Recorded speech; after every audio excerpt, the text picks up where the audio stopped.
and it's uncomfortable. We sit in coffee hours and we have very difficult conversations because disagreement doesn't have to result in hatred. Disagreement doesn't have to result in resentment. We can sit, you can learn from my lived experiences, and I can be open to hearing your perspective, what impacts you to show up the way you show up.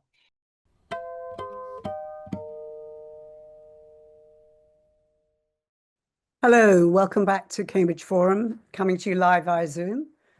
I'm Mary Stack, and today I'm acting as guest moderator. As we approach Thanksgiving, today we're going to consider how we go about building hope in cynical times. Cynicism has become the default lens through which many people view American life.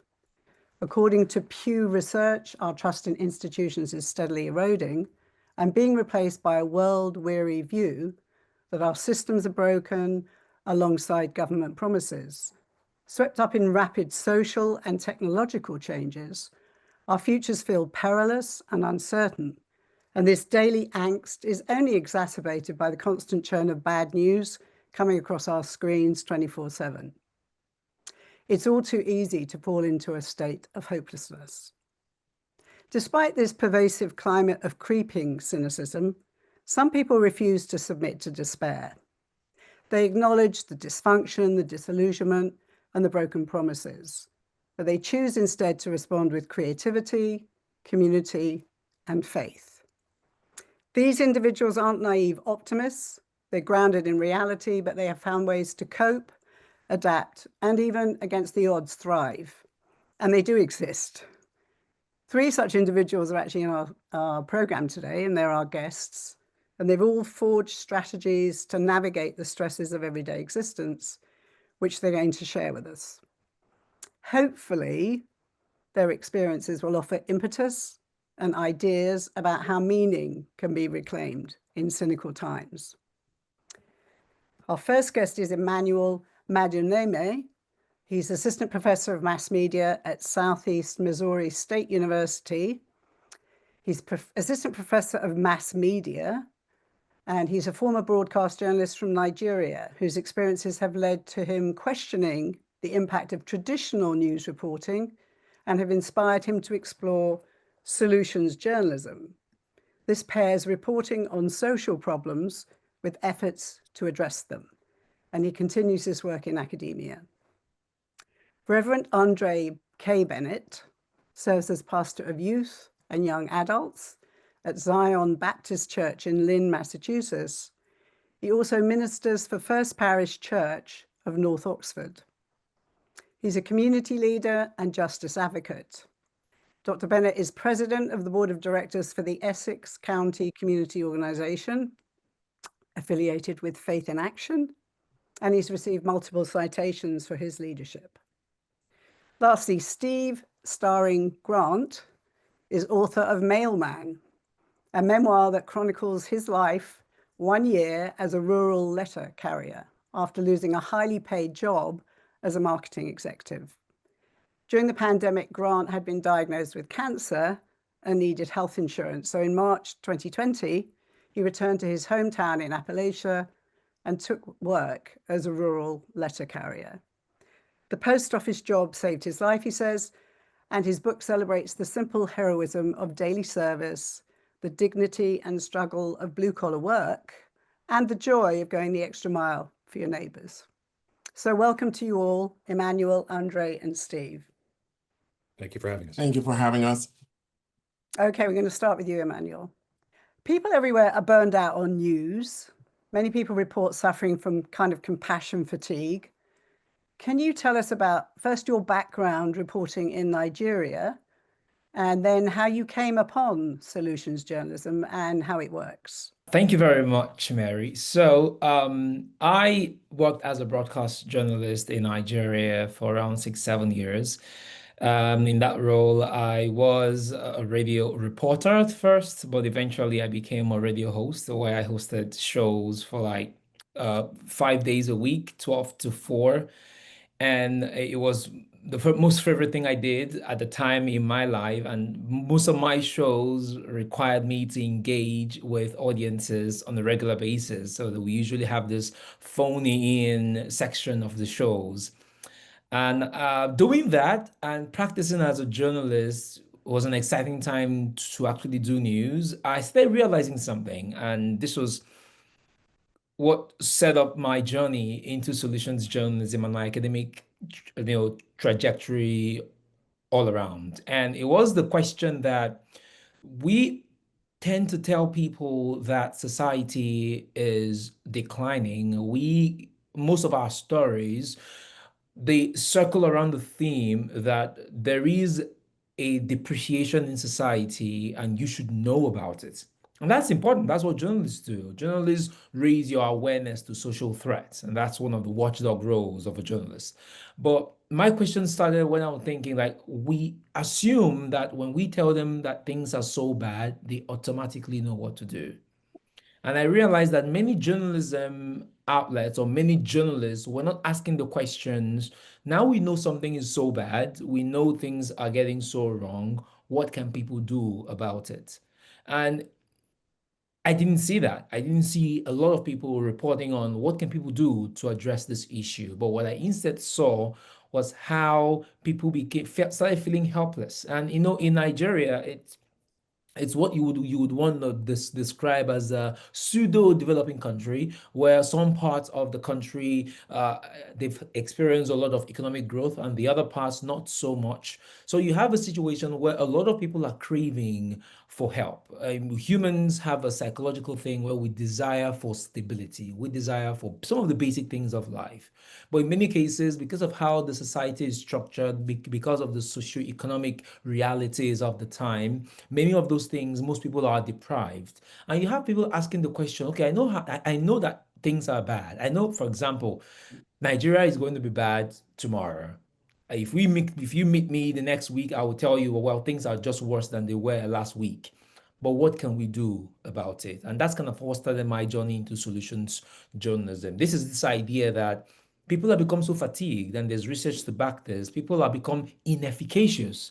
The sense of helplessness. Some scholars refer to it as learned helplessness. This Right, idea right, that you've become so distraught with everything happening, you don't feel you have agency anymore. So right, in some ways, it takes away the agency from your mind. And when you take away someone's agency from their mind, you take away their entire willpower.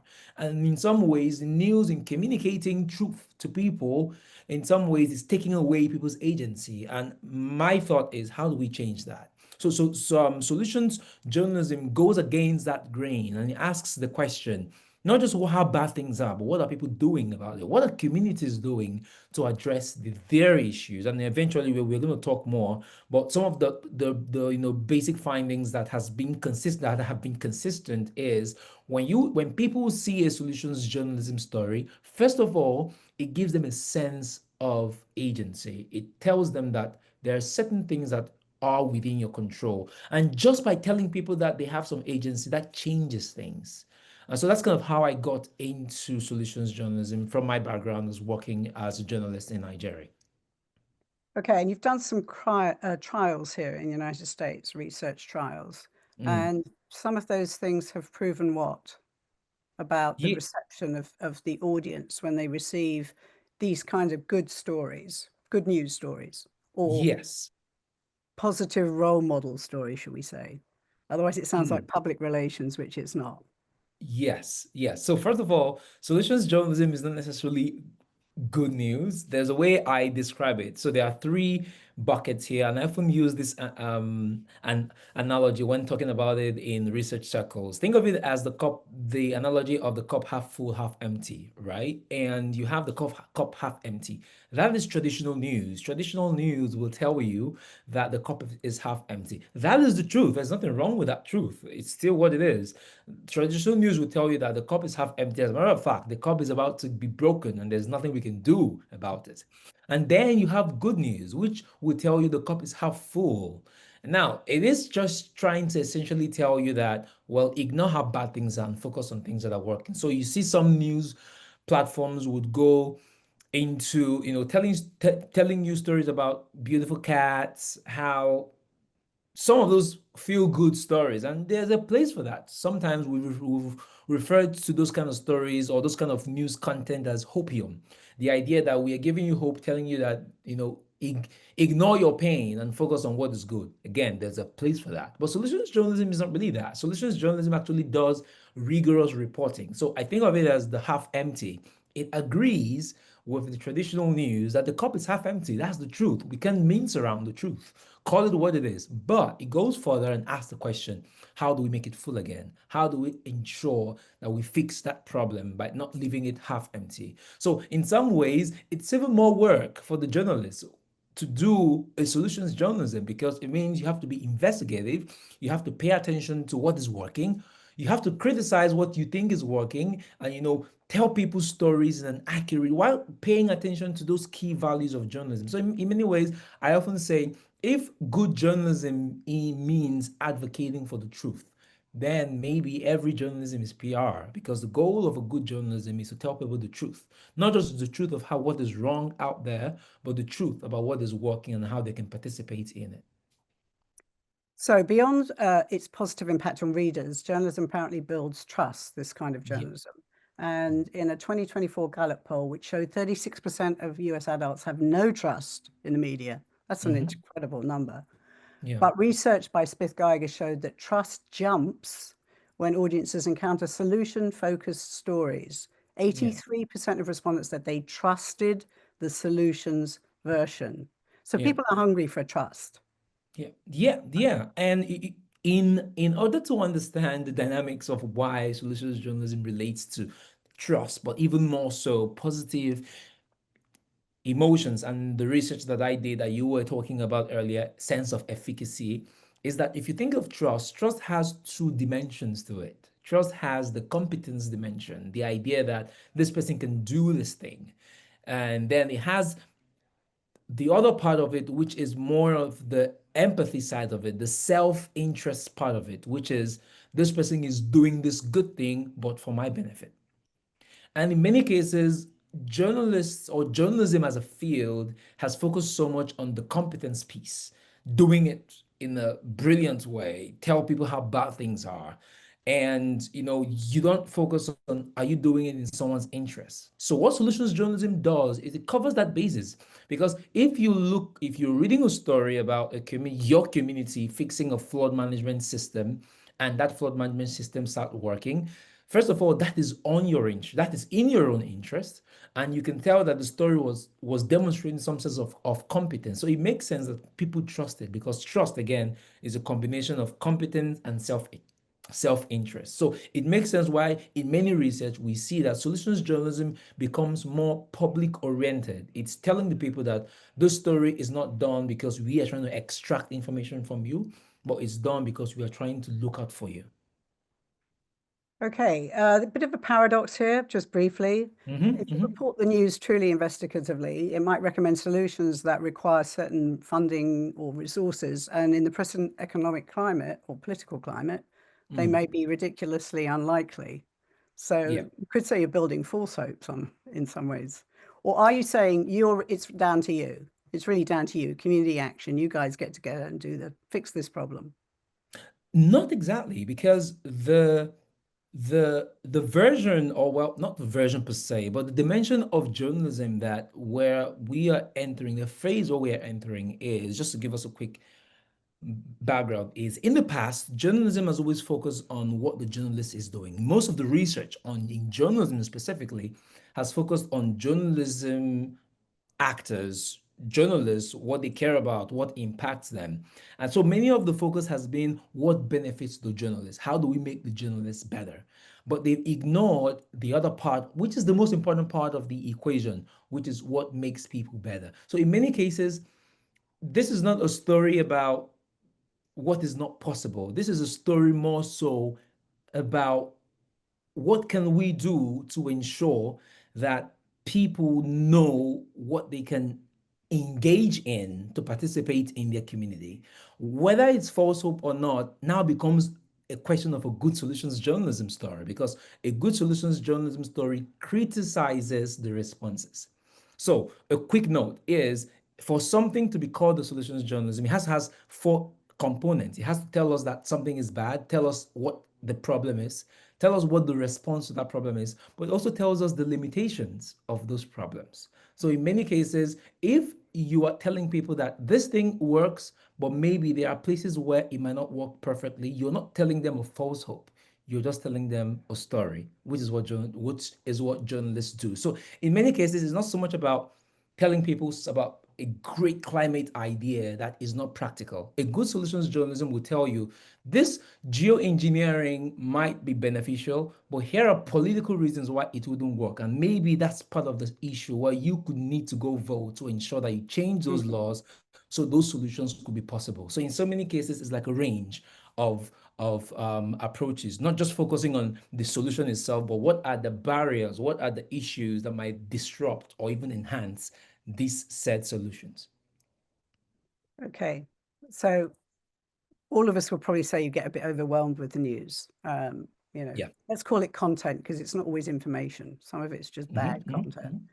And some unplug from the news cycle, or others are very selective in how or when they consume it.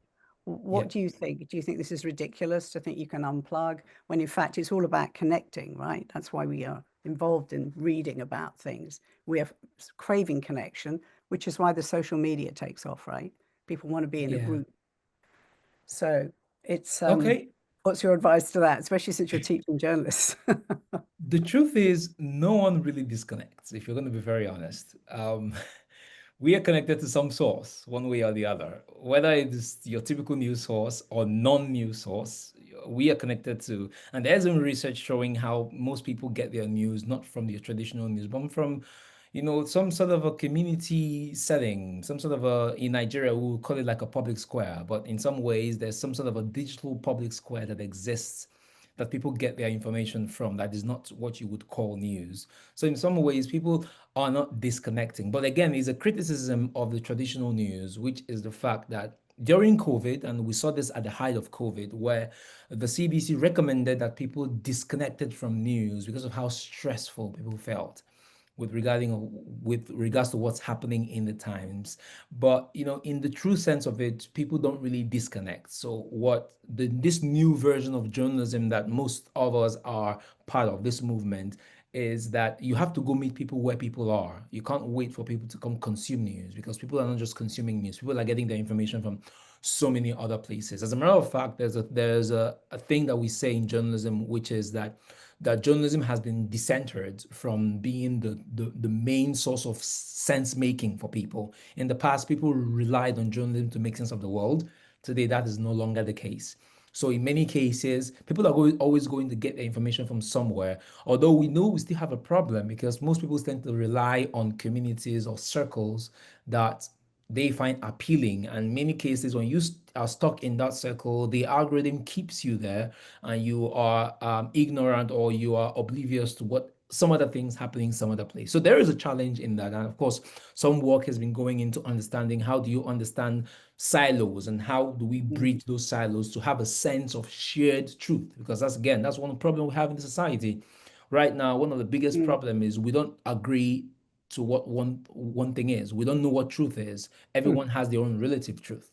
So how do you even proceed in a society where some people we don't have a shared definition of what truth is, what facts are, what the reality is in many cases? And to like complicate the whole thing, we have AI, which is a full reality. So there's a lot happening, but in many cases, what journalism could do in this cynical time, as we've been talking about, is really, though, we have to leave our ivory towers and get into where people are, where people are sharing, making sense of the world. Because again, people need information to operate, but people are going to disconnect from information that makes them feel disempowered. But again, solutions journalism is that audience-oriented approach where if you tell people that you are in there doing this story for their benefit, maybe they have some sort of a sense of relevance to what you are doing. And when people feel relevance to something, they want to connect with it, because that's how they join those, rabbit holes and silos, because they feel that community is relevant to them. Great. Okay. So, Andrew, I'm going to move on to you now. Emmanuel's solutions-oriented news has shown to elicit positive responses from audiences and encourage civil engagement, but it also renews people's faith in the solvability of problems, creating audiences that apparently are more willing to discuss the problems within the community. This is what his research has shown. So you are a pastor with two very different congregations, racially and economically. Does this idea of being able to solve complex social issues without acknowledging hard facts create a big challenge as a minister? It surely does. Thank you for having me. People look to their ministers to show up and be, a ball of hope and a ball of sunshine at all times. And um, people have created this false narrative around ministry in the church, that, you walk in the church, you leave the world behind, the politics of the day, whatever is happening behind, and the pastor gives you an inspirational sermon and create this great big push of energy for folks. However, if we are, for whatever the reasons are, not connecting to the reality of the lived experiences of individuals on a daily basis, there's a false sense of hope that as ministers we foster for individuals. I'm one of those folks who continue to show up authentically, but at the same time call people out to I'm unorthodox, if I may say so. I'm a dreadlock minister. I will go to events with my home events of my congregation. I will sit and have a beer or two if I have another driver in the car with me, because I do believe it is important for individuals to understand that we all live in a world with real events and real experiences that are happening. And so for me, that is my call at all times, is to show up authentically, but also hold people to the truth of their lived experiences. Okay, talking about the actual nitty-gritty of how difficult that is, you preach to two different congregations. One is a Black church in Lynn, who are suffering through a lot of hard times, I imagine, economically and morally, which is a test of faith. And then you also preach to a white congregation at North Oxford, which probably share different hopes and concerns. I ask you this because you mentioned in talking that you was preaching recently and two people in the North Oxford church walked out and you were addressing the issue of immigration and you stopped them. So what were you able to say to them before they left? Yeah, and I think it is utterly important for me to also, tag on to that, that these two churches, racially they're different, the makeup is different, but on the political ideological scale, they're also very different. My predominantly Black church, which is Zion Baptist Church in Lynn, which is my home church, tend to lean more toward the democratic policies of the day, the democratic way politically, whereas my North Oxford church, they tend to lean a bit more to the conservative policies of the day. And that is because of their socioeconomic, both congregations' socioeconomic space. And I believe that one of the charge, when I was called to be the minister in resident at North Oxford, and I've been serving there now for 3 years, I believe one of the charge that I had was to speak truth to power. And power is not just those who are elected. Power is what we sit with in our daily lives. And that power sometimes look like you have a Black minister with dreadlocks that have an accent, which means he's an immigrant to this country, who stands before you and pours heart and his soul to you. But you have to understand that some of the policies that you espouse, some of the policies that you support affect and impact my life directly as an individual. And so when I started speaking about what was happening with the immigration enforcement within this country, with kids being disappeared and parents and families being disappeared, when I started speaking about the cut that the initial Doge department was doing and how it was impacting those less fortunate in our community. Two individuals within my congregation stood up and they were getting ready to walk out, and I stopped them in the midst of my sermon because I felt like they were calling me out in the moment because I wasn't preaching what they wanted to hear in the moment, and I felt like it was my place to respond to that call up, but also call them up to where they're calling me up to. So we're now going to have this direct dialogue within the congregation. And one of the things that I said to them, I sincerely hope that the discomfort of what I'm saying to you is not causing you to walk away and shut it out, but it's making you so uncomfortable that you're walking out to go do something about the injustices and what I perceive to be the evils that are happening within our community. No responses initially, but I do have to say one of the individuals has since returned and has made it abundantly clear to me now that the only time he comes to the church are the Sundays when he knows that I am the minister, because of the challenge. And it's uncomfortable. We sit in coffee hours and we have very difficult conversations because disagreement doesn't have to result in hatred. Disagreement doesn't have to result in resentment. We can sit, you can learn from my lived experiences, and I can be open to hearing your perspective, what impacts you to show up the way you show up. Very tricky job. You said the aspirations of some of your white congregants is largely to be, quote, safe and great, which is another way of saying you might want to keep people out of the space. And then the hopes of your black congregants are probably just to be safe and equal. Yeah. So have you ever considered the possibility of trying to introduce the two groups to each other? I certainly have. I believe in cross contamination, for lack of a better term. Pollination. Pollination. Pollination. Let's use that one. Let's use that one. And so I've invited my black congregation, Zion Baptist Church, to worship with me in North Oxford. It's a bit of a trek.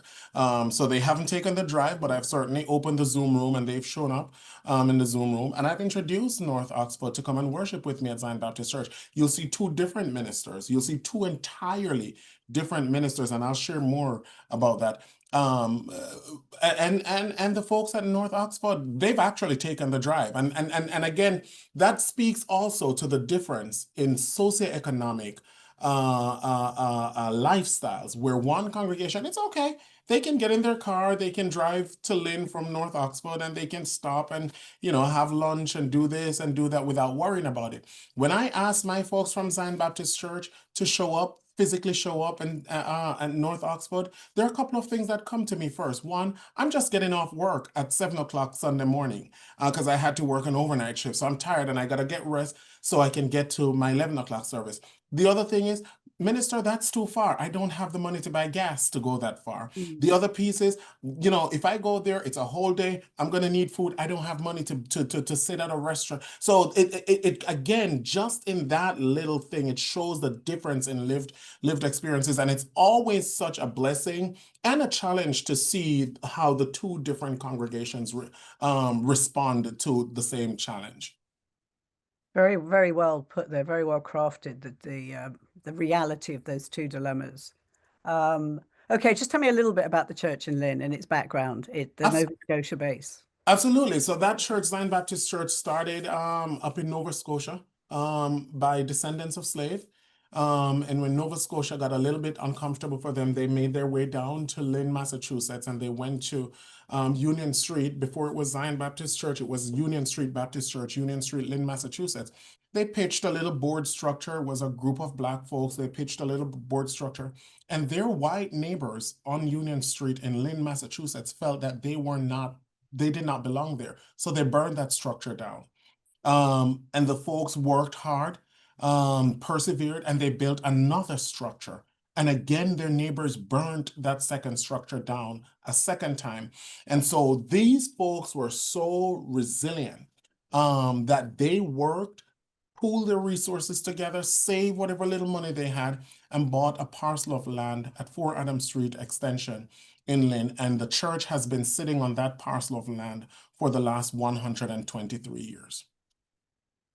So a lot of these people have a great deal of experience in hard times. Absolutely. I have members who who are members of Zion Baptist Church currently for the last 82 years.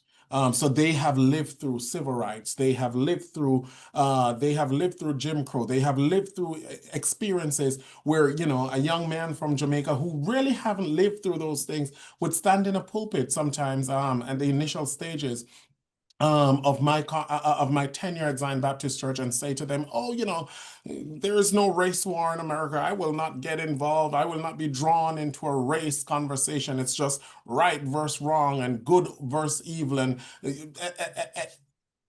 when my most senior members would sit me down and walk me through going into a store and being trailed in Lynn, Massachusetts, while their white counterparts are literally shoplifting and walking out of the store, and nobody sees that. It turned a light on in my head. You say, and you said it already, that your job isn't really to make people happy, but to encourage them to do introspective work, which sometimes Absolutely. is greatly uncomfortable. Can you expand a little bit on that? Sure. So I'm a Christian, and I show up in that very proudly and very boldly. I'm a Christian by nature of my theological and denominational belief. And that means I follow the teachings of Christ. And if we think about who Jesus Christ is and was, the chiefest of disruptor is Jesus Christ, right? Jesus is the same one who held up a coin and said, give unto Caesar what is due unto Caesar, give unto God what is due unto God. Jesus Christ is the same one who said, remove the speck, remove the log from your own eye before you remove the log from the speck from your neighbor's eyes. Jesus didn't come so that we can feel comfortable. Jesus's teachings isn't about the comfortability of life and the happy-go-luckiness of life. It is about making sure that we're doing the work of justice, equality, and equity. And that work is messy, it is painful, and it is very, very uncomfortable. It's forcing us to look at ourselves, see who we are, how we are, why we are, and why we show up the way we show up, and making the necessary changes we need to make to ensure that we're bringing in others within our community, within the neighborhood, making sure that we're bringing them to the table, that they have a seat at the table, they are part of the conversation, they're considered in the decisions that we're making. And that's uncomfortable, because if we're going to consider every person in the decisions that we're making, it might mean that I don't need 2 acres of land when somebody is homeless. So I can give a piece of my land, I can give up a piece of my land, or I can vote for a zoning law to ensure that there are some multifamily structures that can be built in my, it's uncomfortable. It means that I don't need 5 meals at the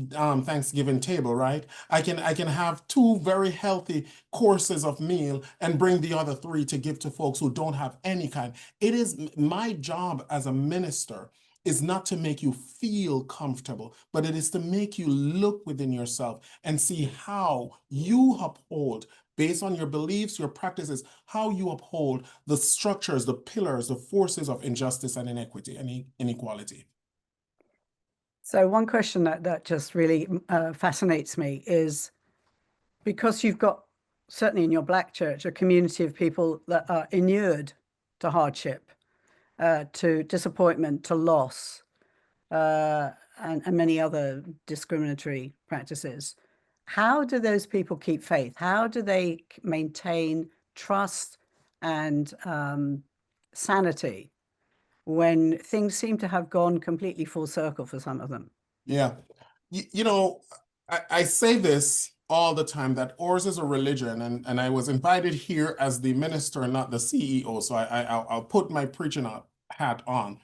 Ours is a religion that is based in craziness, right? The Christian faith. The definition of the word faith, F-A-I-T-H, by the Bible, it's the substance, the evidence of things hoped for, and the substance of things not seen. Hope is already crazy. You're holding on to this belief that something, that an expected end can be had. That's what hope is. And faith, by definition, is the evidence of an expected thing that can be had, and the substance of that very same thing. And that is what, unfortunately, or fortunately, I shouldn't say unfortunately, or faith is important to communities of color, Black communities. We keep going because we believe, when you hear about the Negro spirituals, it's not because the music is nice and we can move our body, but it stirs that belief in us that there is a greater and a better and a brighter end. Even though what we're going through in this moment, it is painful, we hold hope that this is not all there is. It's like, I'm already down, I can't get no further down. I can do one of two things. I can lay here and die, or I can trick my mind in seeing what's on the other side. And then once I convince myself that there's better on the other side, now I draw energy from that motivation to move to that side, to experience that better. And as a minister, as much as I'm not here to make you comfortable, I have to continuously articulate to folks by the lived experiences of myself and my ancestors that there are better days ahead. And when you articulate to folks that better days are ahead, it ignites something within them. I've shared this before real quickly. I've never felt hopeless in my life. I've never experienced what hopelessness feels like. And I'm from Jamaica. Jamaica is rough. I came from a single mother's home. I'm the last of 5 children, the only boy for my mom, and she had 4 daughters before me, and then her brother got murdered, and she took his 3 daughters. And so now I'm growing up in a house with 8 older siblings, all female, and a mother, a very strong 5'4" Jamaican, sturdy Jamaican woman. Needless to say, I wore some hand-me-downs from some of my sisters, but that's another conversation. Um, but I've never, even in those days, never felt hopeless. I remember after the last general election here in America, the following morning, I could not physically get out of bed. I know I wasn't sick. I didn't have any pain, but I couldn't pull myself out of bed. I literally stayed in bed. I opened my laptop. I did the work. I had the phone calls. I didn't get out of bed until after 4 that evening. And that continued for a few days, but it got worse each day. I didn't want to open the laptop the next day. I just took the phone calls. The day after that, I didn't want to take the phone calls. I started screening the calls. The day after that, I was choosing which text message, and something hit me in that moment. This is what hopelessness feels like. It came to me like a light. For the first time in my life, I can put my finger on the feeling of hopelessness. And in that moment, again, my faith stepped in. So you can stay here and do a couple of things. You can give in to what you're feeling right now, shut the lights off, put the phones out, disconnect from the world, do nothing, or you can start making a plan as to how you're going to get through this moment. Look at the things that are still possible. You still have a voice. You still can speak. You still have a community. You still can draw strength from. You have a family that is looking to you. This is not the end. It feels like the end, but it's not the end. And that is how we build hope and continue to push through in our community. That's a wonderful word of advice, that is, really. I mean, you describe it so well, of it being a physical weight in your body.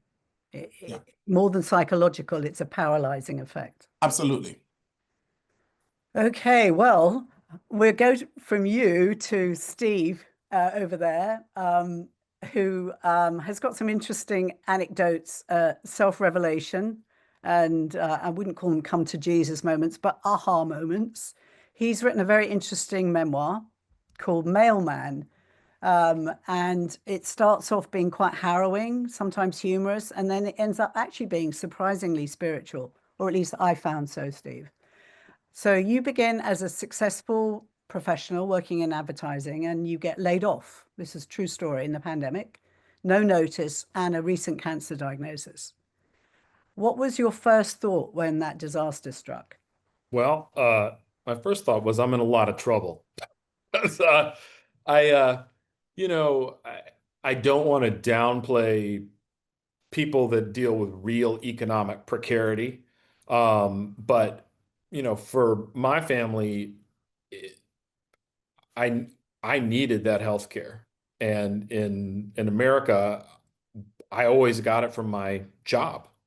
And it in an earlier consulting work, I knew what the financial and health impacts were from not being insured. And so I stepped into a job market where literally nobody was hiring, except the United States Postal Service. And I said, well, Steve, you know, you got a house full of women counting on you to get out there and to bring them health care. How are you going to do it? And the Postal Service was how I wound up doing it. So before in your professional life, would you say you were religious in any manner? Would you have described yourself? I would say, as a younger guy, a lapsed Catholic and militantly atheist, and then sort of past, it seemed less important to me to be in opposition to the idea of something, and then but I didn't go to services on Sunday or mass on Sunday.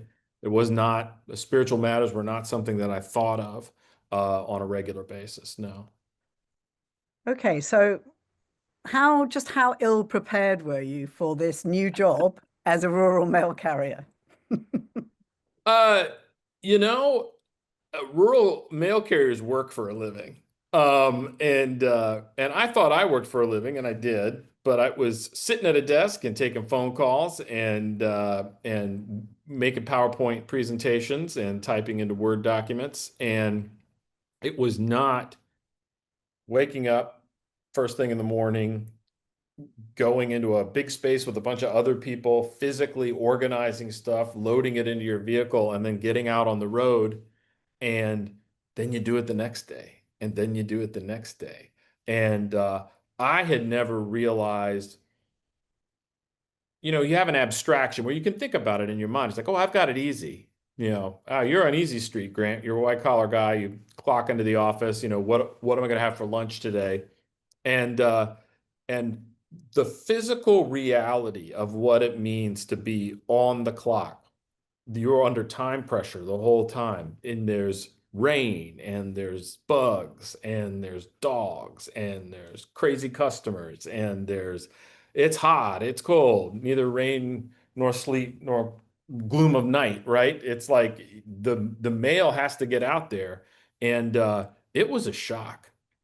It was a shock to say that, like, those first couple of months when I got home, I was just like, it's great to see y'all. I ate something and then laid down on the couch. When do I get to be horizontal? You know? So my respect for people that have worked like that their whole adult life. They're just tough. They've just got a level of toughness that I don't think gets appreciated enough. So you would probably include yourself in that understanding and newfound respect for that Absolutely. blue collar work. Absolutely. So since then, we are going to talk about your sort of mental crisis that you reached, sort of Sure. meltdown. Well, maybe you want to talk to me about that first, and then about how your concept of work and service changed throughout the course of Yeah. that. You know, um, it's like my dad would have called it a high class problem. Like, if you've got a really good job, and you got a nice house, and you got a couple of new cars in the driveway, and you're thinking about being able to pay for your kids to go to school, you got a lot to lose.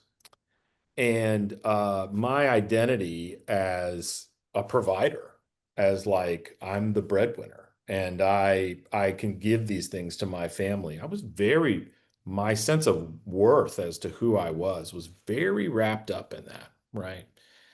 And I lost all that.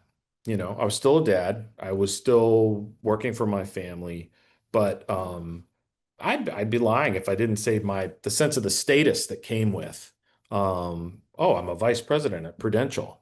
It felt like a big deal to me, and sitting in the Admirals Club when I flew, and all the trappings that come with that. You begin to believe your own hype, right? That's you. It's not you. It's not you at all. You're not going to get to consult at the Aspen Institute because you're a genius. You work for Prudential. You represent access for them to Prudential's significant monies, right? So I'm not slagging off Prudential there. A great outfit, and Aspen super outfit as well. But the idea that somehow it's just me, that I'm you lose that stuff, and so there's a confusion between your work and your identity, right? Your essential self is not your job. And until that was stripped from me, I'm not going to say I had it like Job. Job had it a lot harder than me. But Job had everything taken from him. And I had that status taken from me. And it was a shock. It was a shock. And it took me a while to adjust to it. I will say that the respect with which letter carriers are treated, being the mailman, actually, and being of service to the people in my community and bringing them literally the things that they needed was part of my road back from that low point. So you get talked off the ledge one day by your wife, where you say, "I can't do it anymore." Yeah, You're fortunate, because when the pandemic ends, of course, you are that's right. able to go back to the old highly paid job. And cynics would say, well, he had choice, which you did. But would you say you're the same man that returned to the job? And if not, what changed? What changed in you? Well, I mean, I think I talked about one of the things, I almost a sense of shame by the invisibility with which maybe I treated people that do hard physical labor for a living, that do difficult service jobs for a living. I would have said again, I appreciate what they did, but like now I appreciate what they did. I understand what they did. And I've been in the line at the airport, I've been held up doing something else, and I can feel the old irritation building up in me. And I think that gal behind the counter up there is having a tough day, and we don't need to bring this energy up there to her. And we're just going to let her know that we appreciate what she's doing, and I hope that her day gets better for her. And I tell you, it makes a difference, because I know that when I came to somebody's house as the mailman and they told me, "Oh, I've been waiting for this. Thank you for bringing it to me." Or like, "I know it's raining terribly today and they've got you out there working." It always meant something to me when that was recognized. And so I try to be sure that I let people know that as well. And I think honestly, the Reverend probably knows better than I do, but it did change something spiritually in me as well. Well, you said in the book, quote, "Working for something bigger than myself reconnected me with my family, with my town, with America." And you spoke about the privilege of delivering the mail, the respect that you just referred to. But in a way, I know it was a pandemic, but you said you were kind of delivering hope. Oh, well, in the pandemic, I was very much delivering hope and medicine and books and markers for the kids to give them something to do while they were at home. And but I think the biggest thing that I got to deliver while I was a letter carrier was everything else was crazy, but I was still the mailman. I still walked up the sidewalk with their letter and their mail and their parcels and their letters and their magazines, and that didn't change. And the relief that people felt when they saw that, like, hey, the world has not gone completely nuts. Like, we're still here. The mail is still coming to your house, and we will be here tomorrow, and we will be here the day after that. And that's the work that letter carriers do every day in this country. And I think that the part of the nature of their service is that sense of regularity and continuity that they bring to people's lives. They become friends with and trusted neighbors with the folks on their route. Like Emmanuel was talking about, that the gratitude or empathy of someone bringing me something of value to me, but at the same time that competence. A really good letter carrier who you know is looking out for you and who comes to your house every day for you, it counts in people's minds. And I wish that there were more vehicles to bring that into people's lives. So before we go spiritual, and you talk about a few of the strange, rather wonderful, almost sort of out of body experiences you describe in the book. Yeah, maybe you should just tell us about that, because we only got 10 minutes left. Okay, sure. So something pretty spectacular happened to me while I was delivering the mail, which was I started to have what I can only describe as religious experiences. They didn't happen every day, but they did start to happen to me with some frequency. And it was often on a mountaintop. Often I would be struck with a vista of the valley down below or the town down below. But the immensity of the world and my smallness within it, and the beauty of creation, and and to get out of the tyranny of time, to be on Outlook from every minute of the day. The computer is running your life, and you go from email to email, call to call, text to text, team message to team message. There's no room for the grandeur of the world, of God's creation. There's just no room for it. And so you have no space in you for it. And delivering the mail for me, accidentally, undeservedly, grace for me, I got at all of that for a year. And then I started to see it on a regular basis. And you became grateful to be alive. Um, uh, I think about the amount of time my life that I've wasted being angry about dumb stuff. Some of it real and deserving of anger, but still, it's like, are you going to be angry forever? Again, Reverend Bennett talked about it. It's like, you get down, what are you going to do with that? At some point, you have a choice to make. And are you going to put that anger aside and go on to what might be waiting for you on the other side of it? And that was the gift I got, out of many gifts I got that year delivering the mail. But that was, I think, the deepest, most profound one. And you've since taken your service to the Girl Scouts, I believe. Well, yes, or the organization formerly known as the Boy Scouts of America, of which I was a member and my dad was a member, and but now it's Scouting America, and they let girls in. And so my youngest daughter, Walker, is just about to get her Eagle, which is the highest rank you can get in scouting in the United States. And yeah, very proud of her. And but I realized in scouts, people that I would have met that I was like, oh, look at this guy, probably voted for Trump. I'm not going to like this person. And then he becomes a very close friend because you realize his values and yours are the stuff about, like, investing in your children, investing in the community. You realize you have that in common with them. So as much as it's been great for my daughter, it's been great for me as an adult, as a vehicle of service in my life, because you're a parent to other people's children.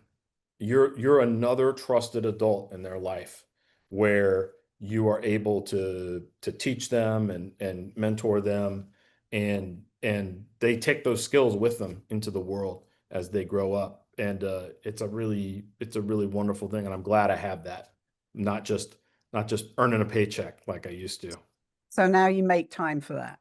Always make time for That's life-changing. that. It is. It was a big deal. Delivering the mail was a big deal. Okay, so we've only got a few minutes left. I've loved this conversation and I want it to keep going, but everybody's got other things to do, I know. So Andre referred to this sense of hopelessness and how you get yourself out of it. You've kind of talked about service as a way of getting out of it and connecting with the community. Emmanuel, what would your advice be to anyone when you go through tough times? Purpose for me is the key to getting out of this time. And for me, purpose is defined differently. Purpose just means what are you doing to help someone else? And for me, that's what got me out of the mindset of self-interests, whether when I was a journalist or as a researcher. Now I describe my research as being solutions oriented. I think I mentioned this to Mary. I do not consider myself just a journalist anymore. I consider myself as a resource. And for me, that is my purpose of helping someone else. So I would say in this time, selflessness, hopelessness and loss of agency is real. It doesn't just have mental impact, it has bodily impact, like Pastor Andre has described. So imagine what many people feel in this time when they feel like I can't do anything about it. That's like the worst thing that could ever happen to you. Feeling self, you can't do anything about your situation. But what I've found to be very helpful, even in my downtime, is when you realize you're doing it for something else bigger than you, somebody else bigger than you. I am a very strong Christian, and when Reverend Andrew was talking, I was just here nodding my head because this is the times where you realize Jesus Christ was not just a preacher, he was a teacher, he was a mentor, he was everything to everyone. He gave people purpose. His life is to do one thing and one thing alone is to help people. So my job at the end of the day, I would want to, ask yourself, what am I doing to help someone else? When you look beyond yourself and find purpose in helping someone else, you find purpose. And in these cynical times, we desperately need purpose, community purpose. Yeah. Well, great advice from all of you there. I'm really grateful for your time and your wonderful stories today. Quite profound and very much needed just before Thanksgiving to give people these kind of words of advice. So I'd like to thank Emmanuel, Andre, and Steve for your kind, valuable presence here today. And I'd like to say that Cambridge Forum is made possible by Herbert and Dorothy Vetter, the Lowell Institute, Mass Cultural Council, and of course you. Thank you all for joining us today, all of us. And remember, open mind, open heart. Happy Thanksgiving to everyone. Bye-bye. Thank you very much. Happy Thanksgiving. Thank you very Happy much. Thanksgiving. Bye-bye.